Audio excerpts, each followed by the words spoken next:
ಸ್ವಾಗತ. ನಾನು ಚಂದ್ರಕಲಾ ನೂತನ್ ಗೌಡ. ನೋಡಿ, ಈ ಉಂಡು ಮನೆಗೆ ಉಚ್ಚೊಯ್ಯುವಂತಹ ಕೆಲಸ ಮಾಡ್ತಾರೆ ಅಂತ ಹೇಳ್ತಾರಲ್ಲ, ಅದೆಲ್ಲ ಒಂದು ಕಡೆ ಬಿಜೆಪಿಯಲ್ಲಿ ಆಗೋಗ್ಬಿಟ್ಟಿದೆ ಅಂತ ಅನಿಸ್ತಾ ಇದೆ. ಇದು ನಾವು ಹೇಳ್ತಾ ಇರುವಂತಹ ಮಾತಲ್ಲ, ಬಿಜೆಪಿಯ ನಾಯಕರೇ ಒಂದು ಕಡೆಯಿಂದ ಹೇಳ್ತಿದ್ದಾರೆ. ದಿನ ಬೆಳಗಾದ್ರೆ ಬರೀ ಇದೇ ವಿಷಯನೇ. ಯಾಕಂತಂದ್ರೆ ಇದೀಗ ಬಿಜೆಪಿಯ ರಾಜ್ಯಾಧ್ಯಕ್ಷರಾಗಿರುವಂತ BY ವಿಜಯೇಂದ್ರ ಅವರು ಅಂತಹದ್ದೇ ಹೇಳಿಕೆಯನ್ನು ಕೊಟ್ಟಿದ್ದಾರೆ. ಏನಂತಂದ್ರೆ, ಧರ್ಮಸ್ಥಳದಲ್ಲಿ ಶಾಸಕರಿಂದ ಆಣೆ ಪ್ರಮಾಣಕ್ಕೆ ನಿರ್ಧಾರವನ್ನ ಕೈಗೊಂಡಿದ್ದಾರೆ. ವಿಧಾನ ಪರಿಷತ್ ಚುನಾವಣೆಯಲ್ಲಿ ಅಡ್ಡ ಮತದಾನದ ವಿಚಾರಕ್ಕೆ ಸಂಬಂಧಪಟ್ಟಂತೆ ಪಕ್ಷಕ್ಕೆ ದ್ರೋಹವನ್ನ ಬಗೆದವರ ಪತ್ತೆಗೆ ಮುಂದಾಗಿದೆ ರಾಜ್ಯ ಬಿಜೆಪಿ. ಪರಿಷತ್ ಚುನಾವಣೆಯಲ್ಲಿ ಕ್ರಾಸ್ ವೋಟಿಂಗ್ ನೋಡಿ, ವಿಧಾನ ಪರಿಷತ್ನ ಅಡ್ಡ ಮತದಾನ ಸದ್ಯ ರಾಜ್ಯ ರಾಜಕಾರಣದಲ್ಲಿ ಸಂಚಲನವನ್ನ ಸೃಷ್ಟಿ ಮಾಡಿದೆ. ಆಣೆ ಪ್ರಮಾಣದ ಪಾಲಿಟಿಕ್ಸ್ ಕೂಡ ಜೋರಾಗಿದೆ.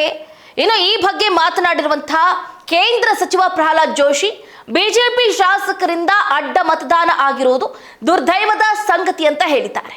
ನೋಡಿ, ವಿಧಾನ ಪರಿಷತ್ ಚುನಾವಣೆಯಲ್ಲಿ ಅಡ್ಡ ಮತದಾನ ಮಾಡಿದವರ ಪತ್ತೆಗೆ ಬಿಜೆಪಿ ಹೊಸ ಹಾದಿಯನ್ನ ಹಿಡಿದಿದೆ. ಧರ್ಮಸ್ಥಳದಲ್ಲಿ ಶಾಸಕಾಂಗ ಪಕ್ಷದ ಸಭೆಯನ್ನ ನಡೆಸಿ ಶಾಸಕರಿಂದ ಆಣೆ ಪ್ರಮಾಣ ಮಾಡಿಸೋದಕ್ಕೆ ನಿರ್ಧಾರವನ್ನ ಕೈಗೊಳ್ಳಲಾಗಿದೆ. ಈ ಬಗ್ಗೆ ಮಾಹಿತಿ ನೀಡಿರುವ ರಾಜ್ಯ ಬಿಜೆಪಿ ಅಧ್ಯಕ್ಷ BY ವಿಜಯೇಂದ್ರ, ತಾಯಿಗೆ ದ್ರೋಹ ಮಾಡಿದ ಶಾಸಕರು ಯಾರು ಅಂತ ಶ್ರೀ ಕ್ಷೇತ್ರದಲ್ಲೇ ಗೊತ್ತಾಗುತ್ತೆ ಅಂತ ತಿಳಿಸಿದ್ದಾರೆ.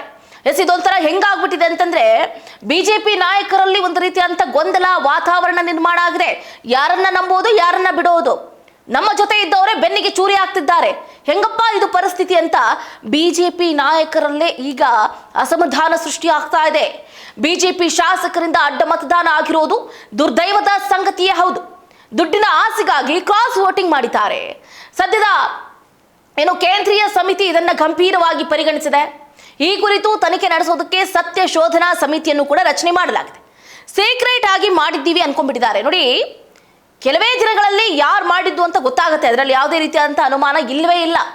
ಹೆಂಗೆ ಸತ್ಯವನ್ನ ಮುಚ್ಚಿಡೋದಕ್ಕಾಗುತ್ತೆ? ಎಷ್ಟು ದಿನ ಅಂತ ಮುಚ್ಚಿಡೋದಕ್ಕಾಗುತ್ತೆ? ಸತ್ಯ ಅನ್ನೋದು ಹೊರಗೆ ಬರಲೇಬೇಕು. ಹೀಗಂತ ಕೇಂದ್ರ ಆಹಾರ ಸಚಿವರಾಗಿರುವಂತಹ ಪ್ರಹ್ಲಾದ್ ಜೋಶಿ ಅವರು ಸ್ಫೋಟಕ ಹೇಳಿಕೆಯನ್ನು ಕೊಟ್ಟಿದ್ದಾರೆ. ನೋಡಿ, ವಿಧಾನ ಪರಿಷತ್ ಚುನಾವಣೆಯಲ್ಲಿ ಶಾಸಕರಿಂದ ಅಡ್ಡ ಮತದಾನ ಆಗಿರುವ ಹಿನ್ನೆಲೆ ದೇವರ ಮೇಲೆ ಪ್ರಮಾಣ ಮಾಡಿಸಲು ರಾಜ್ಯ ಬಿಜೆಪಿ ಒಂದು ಕಡೆ ಮುಂದಾಗಿರುವಂಥದ್ದು. ಧರ್ಮಸ್ಥಳದಲ್ಲಿ ಶ್ರೀ ಮಂಜುನಾಥ ಸ್ವಾಮಿಯ ದರ್ಶನವನ್ನ ಪಡ್ಕೊಂಡು ದೇವರ ಹೆಸರಲ್ಲಿ ಪ್ರಮಾಣ ಮಾಡಲಿ, ಬಿಜೆಪಿ ಶಾಸಕಾಂಗ ಪಕ್ಷದ ಸಭೆಯನ್ನ ನಡೆಸೋದಕ್ಕೆ ಒಂದು ಕಡೆ ತೀರ್ಮಾನ ಮಾಡಲಾಗಿದ್ದು, ಮುಂದಿನ ವಾರದಲ್ಲಿ ಈ ಮೀಟಿಂಗ್ ನಡೆಸುವಂತಹ ಸಾಧ್ಯತೆ ಕೂಡ ಇದೆ. ಸಭೆಯಲ್ಲಿ ಅಡ್ಡ ಮತದಾನದ ಬಗ್ಗೆ ಶಾಸಕರಿಂದ ಆಣೆ ಮಾಡಿ ಮಾಹಿತಿ ಸಂಗ್ರಹವನ್ನ ಮಾಡಲಾಗುತ್ತೆ. ಇನ್ನು ಈ ಬಗ್ಗೆ ಮಾಹಿತಿಯನ್ನ ಕೊಟ್ಟಿರುವಂತಹ ರಾಜ್ಯ ಬಿಜೆಪಿಯ ಅಧ್ಯಕ್ಷ BY ವಿಜಯೇಂದ್ರ, ಪರಿಷತ್ ಚುನಾವಣೆಯಲ್ಲಿ ನಮ್ಮಿಂದ 4 ಅಡ್ಡ ಮತದಾನ ಆಗಿದೆ ಅನ್ನುವಂಥ ಚರ್ಚೆ ಮಾಧ್ಯಮಗಳಲ್ಲಿ ನಡೀತಾ ಇದೆ. ನಮ್ಮ ಕಾರ್ಯಕರ್ತರು ಶಾಸಕರ ನಡವಳಿಕೆ ಬಗ್ಗೆ ಬೇಸರ ಪಟ್ಟಿದೆ. ಹೀಗಾಗಿ ಎಲ್ಲ 63 ಶಾಸಕರ ಮೇಲೂ ಕೂಡ ಅನುಮಾನ ಪಡುವಂತಾಗಿದೆ. ನಿನ್ನೆ ನಿತಿನ್ ನಬೀನ್ ಅವರಿಗೆ ಕರೆ ಮಾಡಿ ಈ ಬಗ್ಗೆ ಮಾಹಿತಿಯನ್ನು ಕೊಟ್ಟಿದ್ದೀನಿ. ದೆಹಲಿಗೆ ನಾನು ಹಾಗೆ ವಿಪಕ್ಷ ನಾಯಕರಾಗಿರುವಂತಹ R ಅಶೋಕ್ ಅವರು ಹೋಗ್ತಾ ಇದ್ದೀವಿ. ಈ ವಾರದಲ್ಲೇ ಧರ್ಮಸ್ಥಳದಲ್ಲಿ ಶಾಸಕಾಂಗ ಪಕ್ಷದ ಸಭೆಯನ್ನ ಕರೆಯೋದಕ್ಕೆ ಅಶೋಕ್ ಅವರ ಜೊತೆ ಚರ್ಚೆ ಕೂಡ ಮಾಡಿದ್ದೀವಿ. ಇದೆಲ್ಲ ಹೆಂಗೆ ಅಂತಂದ್ರೆ, ತಾಯಿಗೆ ದ್ರೋಹ ಮಾಡಿದ ಶಾಸಕರು ಯಾರು ಅಂತ ಶ್ರೀ ಕ್ಷೇತ್ರದಲ್ಲೇ ಗೊತ್ತಾಗುತ್ತೆ ಅಂತ ಹೇಳಿದ್ರು. ಇನ್ನು ಪರಿಷತ್ ಚುನಾವಣೆಯಲ್ಲಿ ಬಿಜೆಪಿ JDS ನಿಂದ ಒಟ್ಟು 11 ಮತಗಳ ಕ್ರಾಸ್ ವೋಟಿಂಗ್ ಆಗಿದೆ. ಹೀಗಾಗಿ JDS ಅಭ್ಯರ್ಥಿ ಸೋಲುಂಡಿದ್ದಾರೆ. ಬಿಜೆಪಿಯ 2 ಅಭ್ಯರ್ಥಿಗಳ ಪೈಕಿ ಓರ್ವ ಅಭ್ಯರ್ಥಿ ಪ್ರಯಾಸದಲ್ಲಿ ಗೆಲುವನ್ನ ಪಡೆದಿದ್ದಾರೆ.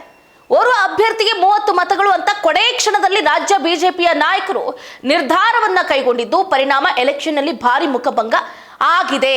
ಅದು ಬಿಜೆಪಿಗೆ ಒಂದು ಕಡೆ ಬಹಳ ನೋವನ್ನ ಉಂಟು ಮಾಡಿದೆ. ಹೀಗಾಗಿ ಪಕ್ಷಕ್ಕೆ ದ್ರೋಹ ಬಗೆದ ಶಾಸಕರ ವಿರುದ್ಧ ಕಠಿಣ ಕಾನೂನು ಕ್ರಮವನ್ನ ಕೈಗೊಳ್ಳೋದಕ್ಕೆ ವಿಪಕ್ಷ ನಾಯಕ R ಅಶೋಕ್ ಅವರು ಹಾಗೆ ರಾಜ್ಯ ಬಿಜೆಪಿಯ ಅಧ್ಯಕ್ಷರಾಗಿರುವಂತಹ BY ವಿಜಯೇಂದ್ರ ಅವರು ತೆಗೆದುಕೊಳ್ಳೋದಕ್ಕೆ ಮುಂದಾಗಿದ್ದಾರೆ. ಇತ್ತ ಕೇಂದ್ರ ಸಚಿವ ಪ್ರಹ್ಲಾದ್ ಜೋಶಿ ಅವರು ಕೂಡ ಬೇಸರವನ್ನ ವ್ಯಕ್ತಪಡಿಸಿದ್ದು, ಪರಿಷತ್ ಚುನಾವಣೆಯಲ್ಲಿ ಬಿಜೆಪಿ ಶಾಸಕರ ಅಡ್ಡ ಮತದಾನ ವಿಚಾರವಾಗಿ ಮಾತಾಡಿದ್ದಾರೆ.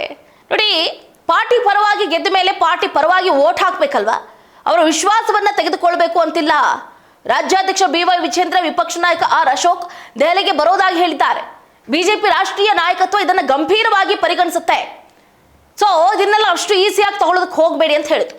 ಅಷ್ಟೇ ಅಲ್ಲದೆ ಈ ವಿಷಯಕ್ಕೆ ಸಂಬಂಧಪಟ್ಟಂತೆ ಬಿಜೆಪಿಗೆ ಒಂದು ಕಡೆ ಟಾಂಗ್ ಕೊಡುವಂತಹ ಕೆಲಸವನ್ನ ಗೃಹ ಸಚಿವರಾಗಿರುವಂತಹ ಪ್ರಿಯಾಂಕ್ ಖರ್ಗೆ ಅವರು ಮಾಡಿದ್ರು. ಆ ವಿಷಯಕ್ಕೆ ಸಂಬಂಧಪಟ್ಟಂತೆ ತಿರುಗೇಟನ್ನು ಕೊಟ್ಟಿದ್ದಾರೆ. RSS ಮುಖ್ಯಸ್ಥ ಮೋಹನ್ ಭಾಗವತ್ಗೆ ಗೃಹ ಸಚಿವ ಪ್ರಿಯಾಂಕ್ ಖರ್ಗೆ ಪತ್ರ ಬರೆದ ವಿಚಾರವಾಗಿಯೂ ಕೂಡ ಮಾತಾಡಿದ್ರು.